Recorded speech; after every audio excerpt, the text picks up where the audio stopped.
என்னுடைய பெயர் வாசில். என் கேள்வி இதுவும் 2019 உள்ள கேள்வி தான். ஒருவர் வெளிநாட்டில் வேலை செய்கிறார். அவர் லீவில் ஊருக்கு செல்கிறார். அங்கே அவர் மௌத்தாகி விடுகிறார். அதாவது வெளிநாட்டில் வேலை செய்கிறாரு, ஊருக்கு போய் இறந்துடுறார். ஊரில் அவருக்கு ஜனாசா தொழுகை நடத்தி விட்டார்கள். இப்படி இருக்கும்போது இவருடன் வேலை பார்த்தவர்கள் வெளிநாட்டில் அவருக்காக ஜனாசா தொழுகை மீண்டும் நடத்தலாமா? அதாவது நம்ம வெளிநாட்டில் மட்டும் நண்பராக இருந்திருப்பார், ஊருக்கு போனார், இறந்துட்டார், அங்கேயே தொழுகை நடத்தி அடக்கிட்டாங்க. இப்போ எனக்கு நண்பராக இருந்தார்ல, நான் கேள்விப்படுறேன்ல, நானும் அவருக்கு ஜனாசா தொழுகை நடத்தலாமா என்பது ஒரு கேள்வி கேட்குறார். இதே மாதிரியான இன்னொரு கேள்வி, ரெண்டுக்கு சேர்த்து ஒரு பதில். இது இலங்கையிலேருந்து நிசாம்ங்கிறவர் கேட்குறாரு.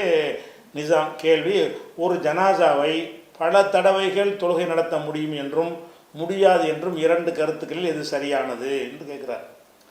ஃபஸ்ட்டு நீங்கள் விளங்கிக்கிறேன்னு, ஜனாசா தொழுகைன்னா என்ன அர்த்தம்னா, ஜனாசாண்டா என்ன அர்த்தம்? பாடி. ஜனாசாவுக்கு அர்த்தம் என்ன? ஜனாசான்னு சொன்னாலேயே முன்னாடி அந்த பிரேதம் உடல் இருக்கணும். அந்த முன்னாடி வைக்கிற அந்த உடலுக்கு பேர் தான் ஜனாசா. ஜனாசான்னு சொன்னால் ஒரு மனிதன் இறந்தவுடனே அந்த அவனுடைய பாடி இருக்கும்ல, அதை மையத்தின்னு சொல்லுவார்கள், அதை ஜனாசான்னு சொல்லுவார்கள். அப்போ ஜனாசாங்கிற சொல்லுக்கு என்ன அர்த்தம்னு கேட்டால், இறந்தவரின் உடல். அந்த உடலை முன்னாடி வைத்து அவருக்காக செய்கிற பிரார்த்தனையினால தான் ஜனாசா தொழுகைன்னு சொல்லப்படுது. இப்போ அவர் இறந்தவர் ஊரில் வந்து இறந்துட்டார், அங்கே பாடி இருக்குது, அவங்க ஜனாசாவுக்கு தொழுகை நடத்துவாங்க. உங்கள் ஊரில் பாடி இல்லையே, ஜனாசாவை இல்லாமல் இப்படி ஜனாசா தொழுகை நடத்துவீங்க. அப்போ ஜனாசா என்றாலே இந்த பாடியை வைத்து கொண்டு அடக்கிறதுக்கு முன்னாடி செய்கிறதுக்கு பேர் தான் ஜனாசா தொழுகை. அந்த பாடி இருந்துச்சுன்னு சொன்னால் 100 தொழுகை கூட நடத்தலாம். தொழுகை நடத்தி முடிச்சிட்டிங்க, வெளியூர்லேருந்து ஒருத்தவங்க வர்றாங்க, லேட் ஆகிட்டாங்க, அவங்க ஒரு தொழுகை, அந்த பாடிக்கு எத்தனை அவன் கடமை செய்யலாமே, அவங்க தொழுகை நடத்தலாம். இன்னொருத்தர் வர்றாரு, நடக்கிறதுக்கு முன்னாடி வந்துடுறாரு, அவர் நானும் தொழுகை அந்த ஜனாசாவுக்காக நானும் ப்ரேயர் பண்ணணும், பிரார்த்தனை பண்ணணுன்னா அவரும் பண்ணலாம்.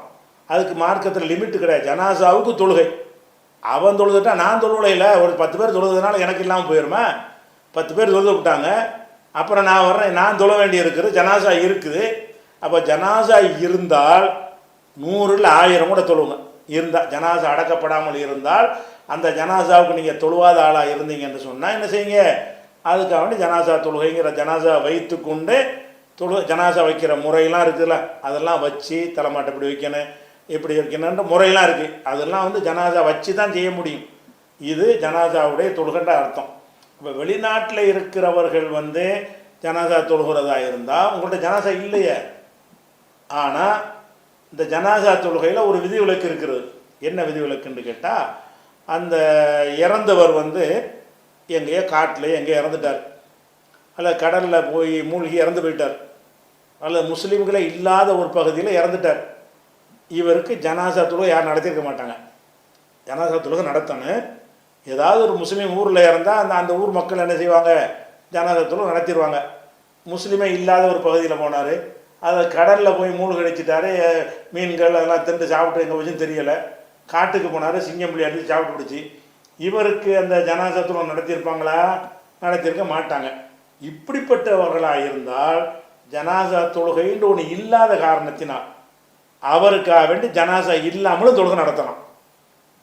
அதுக்கு என்ன ஆதாரம்னு கேட்டால், புகாரியில் வந்து 1300 நிறைய இருக்குது. ஒரு உதாரணத்துக்காக வேண்டி 1320வது ஹதீஸில் வருகிறது. ரசூல் ஸல்லல்லாஹு அலைஹி வஸல்லம் திடீர்னு என்ன செய்கிறாங்கன்னு கேட்டால், இன்று அபிசீனியாவில் ஒரு நல்ல மனிதர் இறந்து விட்டார். இவங்க இருக்கிறது மதீனாவில், சவுதி அரேபியாவில். அபிசீனியா வேற ஒரு நாடு. அப்போ அந்த அபிசீனியா ஹபஷாவில் வந்து ஒரு நல்ல மனிதர் இன்று இறந்து விட்டார், வாங்க அவருக்காக தொழுவோம் என்று அழைப்பு கொடுக்குறாங்க.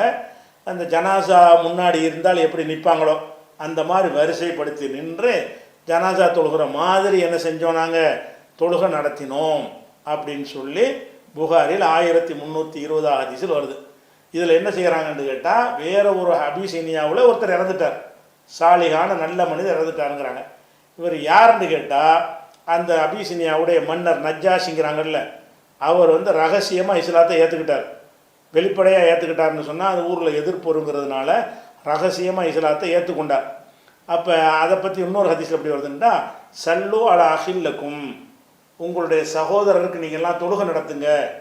மாத்த பிகைரி பிலாதிக்கும், உங்கள் நாடு அல்லாத, முஸ்லீம் நாடு அல்லாத வேறு நாட்டில் அவர் மரணித்து விட்டார் என்று சொல்லிவிட்டு ரசூல் ஸல்லல்லாஹு அலைஹி வஸல்லம் தொழுகை நடத்தினாங்க. நான் கூட 2வது சஃப்ல நான் இருந்தேன் அப்படின்னு ஜாபீர் அறிவிக்கிறாரு. அவருடைய பேர் வந்து அஸ்ஹமா, நஜ்ஜாஷியுடைய பேர். இப்படியெல்லாம் அந்த ஹதீஸில் வருது. அப்போ ரசூல் ஸல்லல்லாஹு அலைஹி வஸல்லம் அவர்கள் இறந்து போனவருக்காக வேண்டி தொழுகிறாங்க, ஜனாசா இல்லாமலே. ஏன் தொழுகிறாங்க? தொழுகை நடத்தலை. அப்போ இறந்து போன ஆளுகளுக்கெல்லாம், மதீனாவில் இறந்து போன ஆளுகளுக்கெல்லாம், மக்காவில் இறந்த ஆளுக்கெல்லாம் மதீனாவில் தொழுகை நடத்தினாங்களா? நபிகள் நாயகம் ஸல்லல்லாஹு அலைஹி வஸல்லம் காலத்தில் வந்து இறந்தவர்கள் பூரா மதீனாவில் தான் இறந்தாங்களா? மதீனாவை சுற்றி எத்தனை ஊர்களில் முஸ்லீம்கள் இருந்தாங்க, அவங்க அங்கங்கே இறந்துருப்பாங்க, அவங்களுக்கு அந்தந்த மக்கள் தொழுதுருப்பாங்க.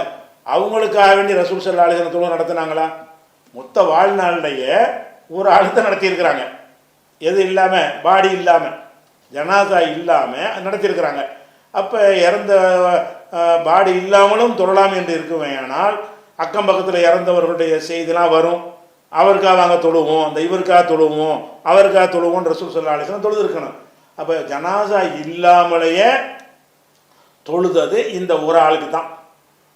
அப்போ என்னத்தினால தொழுதாங்கன்னு அதில் வந்துடுது காரணம். உங்கள் ஊர் அல்லாத, முஸ்லீம்கள் ஊர் அல்லாத வேறு ஊரில் மரணித்து விட்டார் அப்படின்னா யாரும் தொழுவலன்னு அர்த்தம். அந்த உடலுக்கு யாரும் தொழுகை நடத்தியிருக்க மாட்டார்கள். அவங்க மத நம்பிக்கைப்படி ஏதோ செஞ்சு நினைஞ்சிருப்பாங்க, கொண்டு போய் புதைச்சிருப்பார்கள். அப்போ அவருக்கு அந்த ஜனாசாங்கிற தொழுகை அவருக்கு நிர்பந்தம். இது பாடி அவசியம், பாடி இல்லைன்னா அப்போ இதில் நம்ம என்ன சட்டம் எடுக்கலாம்? முஸ்லீம் அல்லாத ஊர்களில் ஒருத்தர் இறந்துட்டார்னு சொன்னால் இங்கே ஜனாசா தொழுகை நம்ம நடத்தலாம், ஜனாசா இல்லாமலும் நடத்தலாம், யார் நடத்தவில்லை என்ற காரணத்தினால்.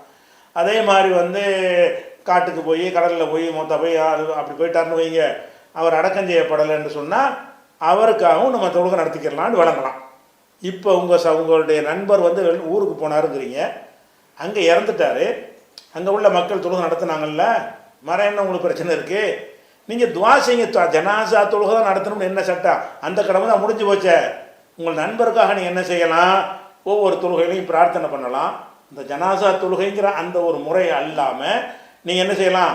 தொழுகையில் எல்லாம் சேர்ந்து பிரார்த்தனை பண்ணுங்க. ஒவ்வொரு தொழுகைக்கு பிறகு எல்லாம் எங்கள் நண்பராக இருந்தார், அவருடைய பாவத்தை மன்னிச்சிரு, அவர் உயர்வான அந்தஸ்தை கொடு என்று, அவருடைய குடும்பத்தாருக்கு நிம்மதியை கொடு என்று நீங்கள் சும்மா துவா செய்யலாமே. சும்மா பிரார்த்தனை யார் வேணாலும் பண்ணலாமே. இந்த ஜனாசா தொழுகைங்கிற, ஜனாசா வச்சுக்கிட்டு செய்கிற ஒரு தொழுகையை ஜனாசா இல்லாமல் எப்படி செய்வீங்க? அதனால ஆதாரம் கிடையாது. நபிகள் நாயகம் அவர்கள் அந்த ஒரு ஜனாசாவுக்கு தான் தொழுதுருக்கிறாங்க. அதே நேரத்தில் இன்னொரு இடத்துலையும் தொழுதுருக்கிறாங்க. அது எப்படி தொழுதுருக்கிறாங்கன்னு கேட்டால், இது மதீனாவில் நடந்த சம்பவம். மதீனாவில் ஒருத்தர் இறந்துட்டார்.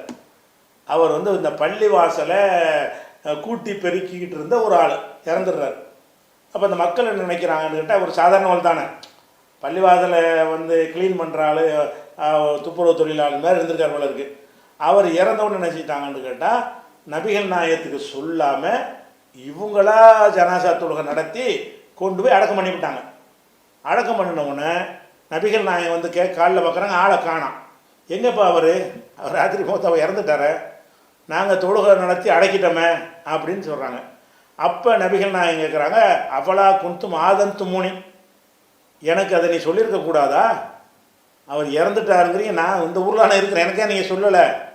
அதனால் துல்லோனி அலா கபுரிஹி, அவரை எந்த இடத்துல அடக்குனீங்க அந்த இடத்த காட்டுங்க என்று காட்ட சொல்கிறாங்க. அந்த அடக்க ஸ்தலத்துக்கு வர்றாங்க. வந்து என்ன செய்கிறாங்க, அடக்க ஸ்தலத்துக்கிட்ட நின்று ஜனாசா தொழுகை மாதிரி நடத்துகிறாங்க. பாடி வந்து மேலே இருக்கிறது போல் உள்ளே போச்சு, ஃப்ரெஷ்ஷாக தான் இருக்குது பாடி, ராத்திரி தானே இறந்துருக்காரு. அப்போ மேலே இருந்து என்ன செய்கிறாங்க, நபிகள் நாயகம் ஸல்லல்லாஹு அலைஹி வஸல்லம் வந்து தொழுகை நடத்துகிறாங்க. இப்போ நமக்கு என்ன சந்தேகம் வரும்னா, ஒரு தொழுகை நடந்துருச்சுல, மறைய இன்னொன்று நடத்துகிறாங்க, அது ஜனாசா வச்சு நடத்தியாச்சு, உள்ளே அடக்கின பிறகு இது நடத்துகிறாங்கன்னு ஒரு சந்தேகம் வரும். இது புகாரில் 488 ஹதீஸு.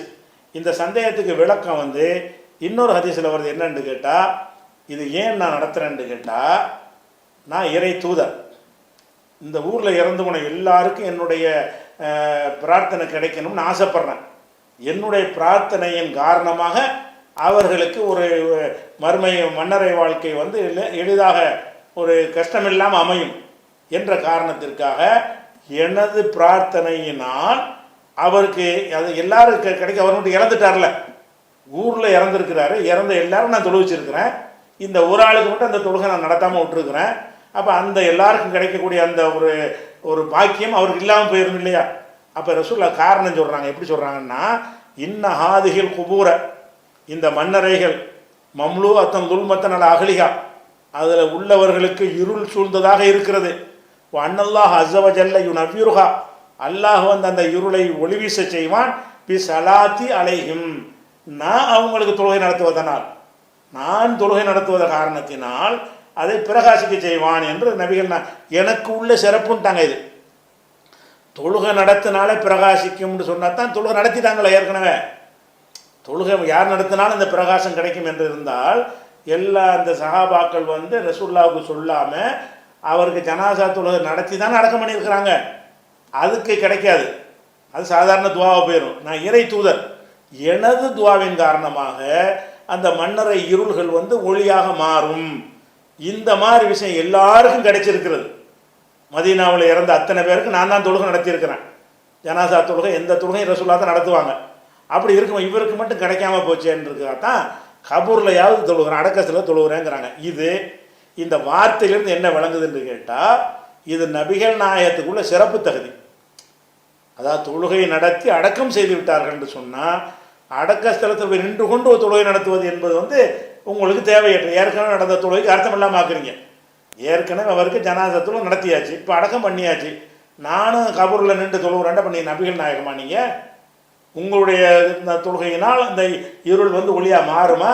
காரணம் சொல்லிட்டாங்களே, இது இருள் சூழ்ந்திருக்கு, எனது துவாவினால் எனது தொழுகையின் காரணமாக ஒளி வீசும் என்று சொன்னார்கள்னா அப்போ என்ன அர்த்தம்? இது அனைவருக்கும் உரியது அல்லன்னு அந்த வசனத்தில் வந்துருச்சு. அதனால நபிகள் நாயகம் ஸல்லல்லாஹு அலைஹி வஸல்லம் அவர்கள் அந்த கபூரில் தொழுகை நடத்தினது வந்து இறை தூதர் என்ற முறையில் மதீனாவில் உள்ள அனைத்து இறந்தவர்களுக்கும் நான் தொழுகை நடத்தியிருக்கும் பொழுது ஒரு சாதாரண மனிதர் என்று அவருக்கு தொழுகை இல்லாமல் ஆக்கிவிட்டீங்க, என் தொழுகை கிடைக்காம ஆக்கிவிட்டீங்க என்று அதை செஞ்சு காட்டியிருக்கிறாங்களே தவிர இது அடக்க ஸ்தலத்தை போய் தொழுகலாம் என்பதற்கு ஆதாரம் ஆகாது. நம்ம தான் ஜனாசா வச்சே தொழுகை நடத்திட்டோமே, அதனால இதுதான் ரெண்டு தான் கிடைக்குது.